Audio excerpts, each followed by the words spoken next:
Keeping yourself and the environment healthy in one activity, yan ang purpose ng plogging or pulak and jogging. Paano nga ba ginagawa yan? Alamin natin dito.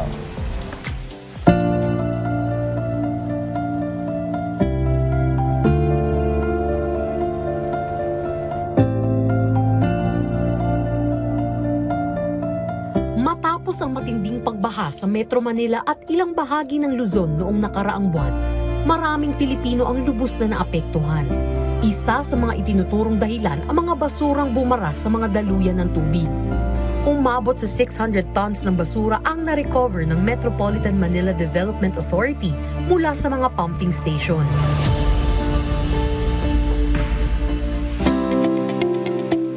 Kaya para maiwasang maulit ang mga pagbaha, sa darating na September 28 sa Taguig, isang clean-up fun run ang gaganapin kung saan ang mga participant ay mamumulot ng basura habang tumatakbo o naglalakad. There's a term in Europe which we call plogging.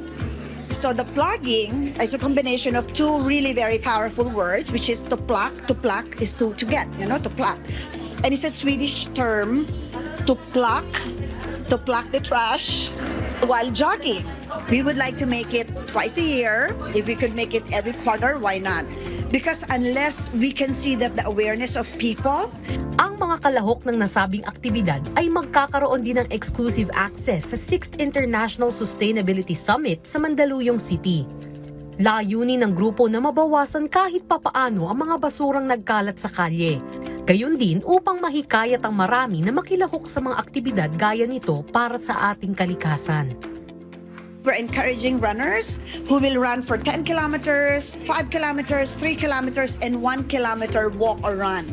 Why? Because, it's a saying in sustainability, nobody should be left behind. So we're encouraging everyone from senior citizens, from PWD, from mommies, daddies, at may nag-enroll na no mommy, daddies. And don't forget your pets, no?